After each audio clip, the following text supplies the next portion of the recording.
కూడొచ్చిన మీ అందరికీ పరిశుద్ధ ప్రార్థన మండలి శుభాలు తెలియజేస్తున్నాం. ఈరోజు కూడిక మరి దైవజనులుగా మా కుటుంబంలో ఏర్పాటు చేసుకోవడం జరిగింది. కూడిక ఏర్పాటు చేసుకోవడానికి రెండు ప్రధానమైన కారణాలు ఉన్నాయి. మరి మొదటిది, మా పెద్ద బాబు 9వ తరగతి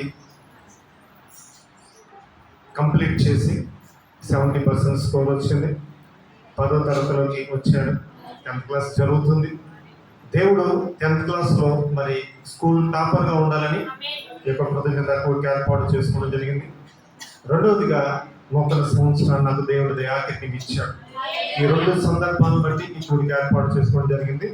మరి కుటుంబ సభ్యుల్లోంచి మరి పాస్టర్ గారు వచ్చి సాక్ష్యాన్ని తెలియజేస్తారు. తదుపరి వాక్యంలో ధ్యానం చేసుకుందాం.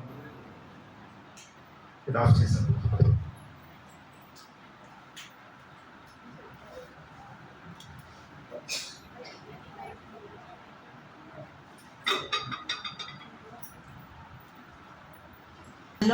ప్రభు అయిన యేసుక్రీస్తు వారి నామమున మీ అందరూ కొత్త కదే యేసుక్రీస్తు నామమున మీ అందరికీ నా వందనాలండి.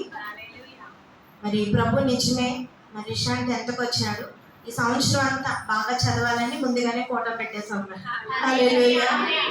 అందుకే పాస్టర్ గారితో చెప్పాను, మొదట బాబు కోటమే, తర్వాత మీ పుట్టినరోజు అంటే అసలు నాకు కోటం ఎందుకు అంటున్నారు ఆయన. హల్లెలూయా.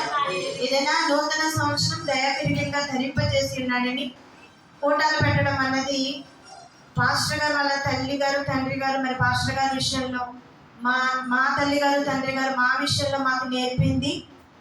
ఆ కోటం వల్లే మేము ఇలా ఉన్నామని. హల్లెలూయా. దేవుని కృపలో వర్ధిల్లుతూ ఉన్నామంటే కేవలము ఆ కోటాల మూలాన్ని దేవుని స్తుతించడం. సంవత్సరం నూతన సంవత్సరం వస్తే దేవుని స్తుతించడం, 10th పాస్ అవుతే దేవుని స్తుతించడం, ఇంటర్ పాస్ అవుతే నేను నా డిగ్రీ పాస్ అవుతే అని అడిగి దేవుణ్ణి స్తుతించడమే. పెళ్ళైతే ముందు కోటం పెట్టడమే, వివాహానికి ముందు కోటం, అయ్యాక కోటం, అలా దేవుడు ఎన్నో రకాలుగా ఆయనను స్తుతించడం వల్లనే దేవుడు మా కుటుంబాన్ని ఈ విధంగా నిలబెట్టి ఉన్నాడు. మరి పాస్టర్ గారు కూడా నూతన సంవత్సరం ప్రభు దయాకిరీటంగా ధరింపజేసి ఉన్నారు.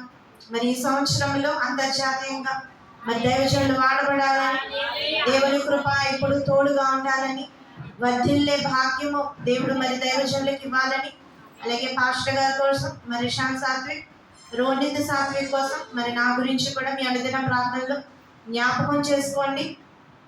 మేము ఇలా ఉన్నామంటే అది దేవుని కృప. పరిచయం చేస్తున్నామంటే చాలా చాలా చాలా ఒంటరితనంలో చేస్తున్నాం, అదంతా దేవునికి తెలుసు. అయితే ఒకటి, ఆయన వైపు చూస్తూ ముందుకెళ్తున్నాం. దేవుడు ఎన్నో ద్వారాలు తెరుస్తా ఉన్నాడు. ప్రతి విషయంలో దేవుని అనుమతి అడుగుతాం. మేము వేసుకున్న బట్టల నుంచి ప్రతిదీ ఆయన అనుమతితో జరిగేవే. ఆయన అడుగుతా ఉంటాను, దేవా ఇదా ఇదా ఇదా అంటే ఆయన అంటాడు నాకు ఇష్టమే అంటాడు ఆయన. హల్లెలూయా. ఎన్నో రకాలుగా. ఒకవేళ ఆయన ఇష్టం లేదంటే మానేస్తాం.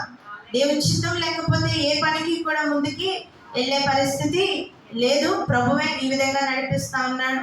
ఇంకనో దేవుడు నడిపించులాగున, ఎన్నో అభిషేకాలతో నింపులాగున మా కుటుంబం కోసం ప్రార్థన చేయండి. దేవుడు ఇచ్చిన సాక్ష్యాన్ని దీవించును గాక. హల్లెలూయా. పెద్ద సాక్ష్యం చెప్పబడిన సాక్ష్యాన్ని బట్టి మరి దేవునికి వందనాలు. మరి మన మధ్య ఉన్న మా అత్తయ్య గారు మరి దైవజనులు వచ్చి